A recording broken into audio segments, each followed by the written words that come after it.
Most people think they know what a plague looks like: fever, death, darkness spreading from village to village. But in the summer of 1518, the city of Strasbourg was hit by something that looked nothing like a plague. And that's exactly what made it so terrifying. It started with one woman. Her name was Frau Trophea, and one July morning, she walked out into the street and started dancing. Not celebrating, not performing, just dancing, uncontrollably, without music, without stopping. Her husband watched. Her neighbors watched. Nobody knew what to do. So they did nothing. She danced for 4 days straight. By the end of the first week, 30 people had joined her. By the end of the month, the number had climbed to 400. People were collapsing in the streets. Their feet were bleeding through their shoes. Some of them, according to witnesses and city records that still exist today, danced until they died. This is the dancing plague of 1518, and it is one of the most bizarre, most documented, and most misunderstood events in all of human history. If you're the kind of person who wants history told the way it actually happened, not the version they handed you in a textbook, hit subscribe right now. And drop a like on this video. It genuinely helps more people find this channel.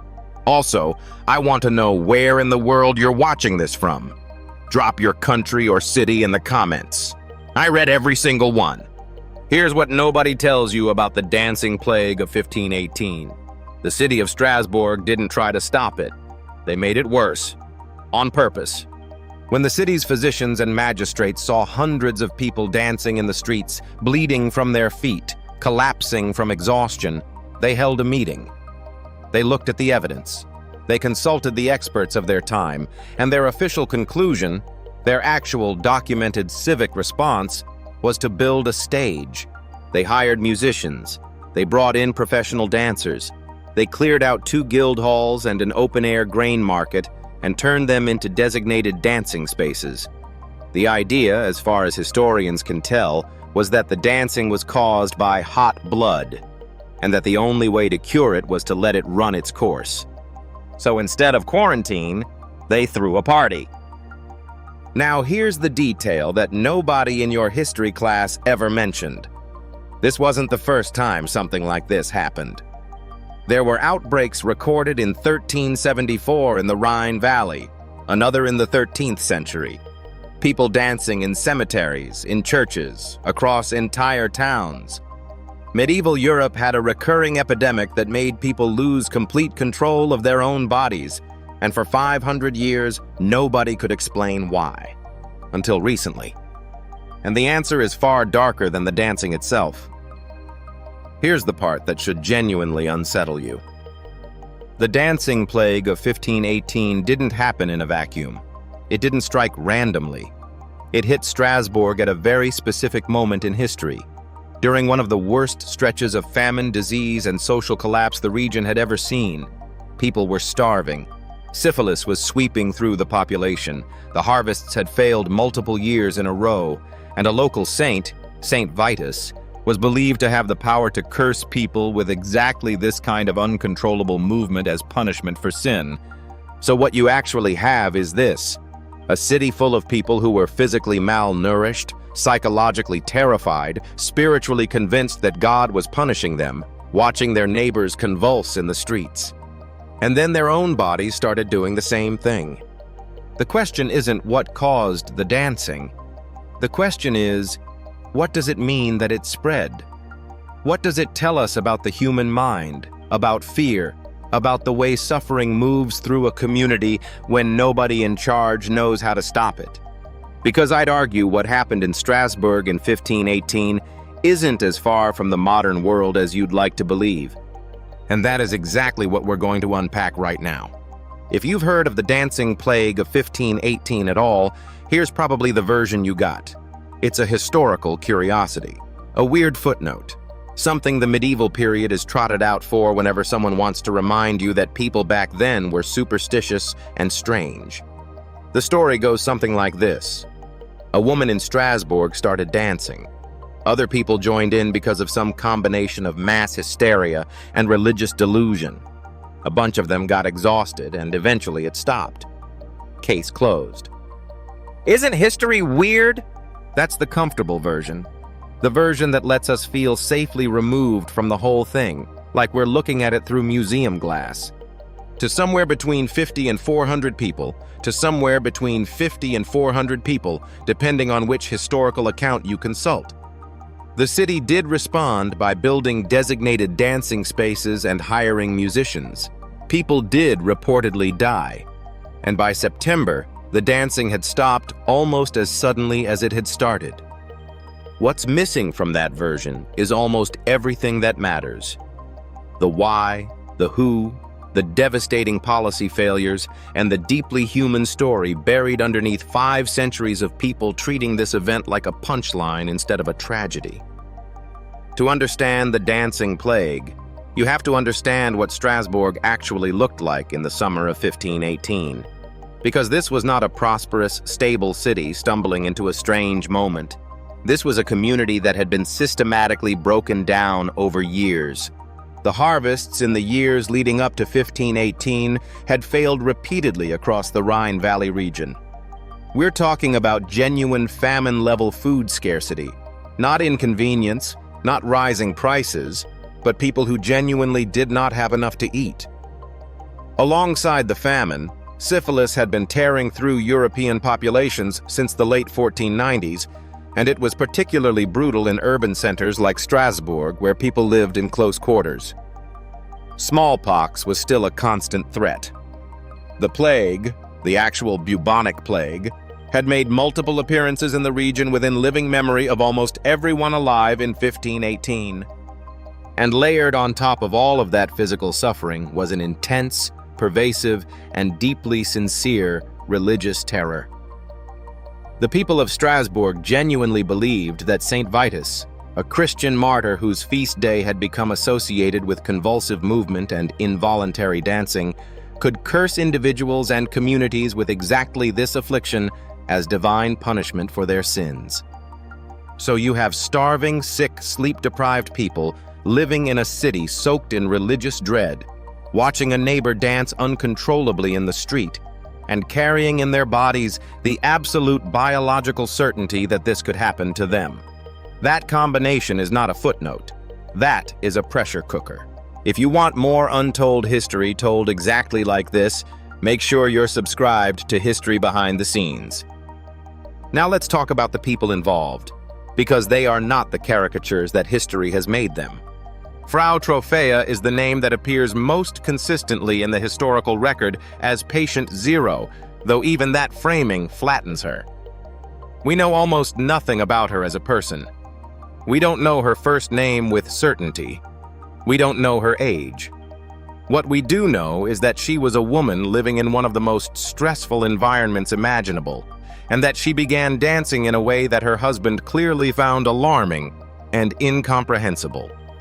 Some historians have speculated that the dancing may have begun as a way to process unbearable psychological pressure, a body-level response to stress that, once witnessed by others, triggered something in them too. She was removed from Strasbourg and sent to a shrine dedicated to Saint Vitus in the Vosges Mountains. We don't know what happened to her after that. The city's magistrates and physicians are the figures who deserve far more scrutiny than they typically receive. These were not stupid men. They were operating within the medical framework of their time, Galenic humoral theory, which held that illness was caused by imbalances in bodily fluids, including blood. Their diagnosis of hot blood wasn't random superstition. It was the application of the dominant medical system of their era. The problem is that their prescribed cure, more dancing, more music, more movement, was catastrophically wrong. And the historical record suggests the dancing intensified after the guild halls were opened, not before. The church, interestingly, was largely sidelined in the official response. The bishop did eventually get involved, but the primary decision-making happened at the civic level. That's actually significant. It means this was a governmental public health failure more than a religious one. The turning point in the dancing plague of 1518 came when it became undeniably clear that the city's official response was making things worse. The designated dancing spaces, The professional musicians, the guild halls converted into arenas of movement. These decisions were made in early August, and by mid-August the outbreak was at its peak. People were dying. The streets weren't clearing, they were filling. At some point, and the historical record gets thinner here, which is itself telling, the city changed course. The musicians were dismissed, the guild halls were closed, the religious authorities became more directly involved, and the response shifted from "let it run its course" to something closer to religious intervention and removal of the afflicted from the city center. A pilgrimage to the shrine of Saint Vitus was organized. Many of the dancers were taken there, made to wear red shoes, a detail that is strange enough on its own, and subjected to religious rites meant to break the curse. What's kept quiet about this turning point is the admission it represents. The city's authorities, both civic and religious, had to acknowledge, without ever explicitly saying so, that their initial response had been wrong. That they had looked at a public health catastrophe and prescribed a treatment that accelerated it. There was no formal reckoning, no official admission of error. The city records document the outbreak and the responses, but they do not include anyone in power saying, "We made this worse." That silence is its own kind of historical document. The dancing stopped in September 1518. Nobody knows exactly why, just as nobody knows exactly why it started. The dancing plague of 1518 didn't end cleanly. It stopped, yes, but the community it left behind was not the same community that had existed in June of that year. People had died. Families had watched their relatives convulse and collapse for days or weeks. The city's authorities had demonstrated in full public view that they did not know how to handle a crisis of this nature. And the famine, the syphilis, the grinding poverty that had created the conditions for the outbreak, none of that went away. What history books gloss over is the psychological aftermath. We have no systematic record of what happened to the survivors. We don't know how many people died. Estimates range from a handful to dozens, and the range itself tells you how poorly the record-keeping captured individual human cost. We don't know how the people who danced involuntarily for days processed that experience afterward, or whether many of them were able to. The medieval period did not have frameworks for post-traumatic response. What we do know is that this was not the last outbreak of its kind.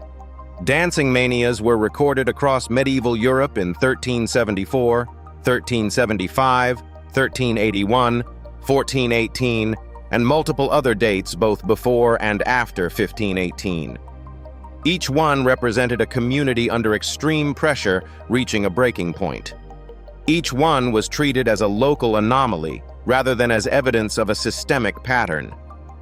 The failure to recognize that pattern, to understand that these outbreaks were symptoms of social and environmental collapse rather than isolated supernatural events, meant that no structural changes were ever made. The conditions that created the 1518 outbreak were still present in other communities for decades afterward. The dancing plague of 1518 is usually discussed as an example of medieval irrationality. Look at how superstitious they were. Look at how strange the past was. Isn't it remarkable what people used to believe? And yes, the religious framework through which the people of Strasbourg understood their suffering was different from how we'd understand it today. But the mechanism, a population under catastrophic stress manifesting that stress in a way that spread through community observation, that's not medieval. That's human. The academic term for what most researchers now believe caused the 1518 outbreak is mass psychogenic illness, and it's not a historical artifact. It has been documented in modern factories, modern schools, modern communities. It appears wherever you have groups of people experiencing shared, intense, unresolved stress with no clear way to express or escape it. What this event tells us about power is uncomfortable. The people who were supposed to be in charge, the magistrates, the physicians, the church leaders, failed at every level. They misdiagnosed the problem. They prescribed a cure that amplified the symptoms. They covered their failure by shifting frameworks mid-crisis without acknowledging the shift. And they left behind no honest accounting of what went wrong. What it tells us about people is actually more compassionate. The men and women who danced in the streets of Strasbourg in 1518 were not crazy. They were not uniquely foolish or primitive. They were people at the end of their rope, living through disasters they hadn't caused and couldn't control, and their minds and bodies did something desperate and deeply human. They broke in a way that was visible. They couldn't hide the pain anymore. And what it tells us about history is this: when we flatten events like this into curiosities, when we treat them as entertaining weirdness from the past, we lose the thing that makes history actually useful. We lose the pattern. We lose the warning. We lose the chance to look at people who suffered and ask honestly, what were the conditions that led here? Who had the power to change those conditions, and did they? The answer, in 1518 Strasbourg, is that they had the power. They didn't use it. And people danced until they died in the street while the men in charge built them a bigger stage. That's not a medieval story. That's a human one. If you made it this far, you already know this channel is different. We don't do the surface version. We don't do the textbook version. We go underneath, into the records, into the context, into the parts of history that get left on the cutting room floor because they're inconvenient or complicated or just too dark to put in a school curriculum. If that's the kind of history you want, subscribe to History Behind the Scenes right now. Hit the bell so you don't miss what's coming. And if this video made you think, if it made you see 1518 differently than you did 20 minutes ago, drop a like. It genuinely helps this content reach people who want it. Next time, we're going back into the shadows of history for a story that is just as strange, just as documented, and just as deliberately buried. You're not going to want to miss it. I'll see you there.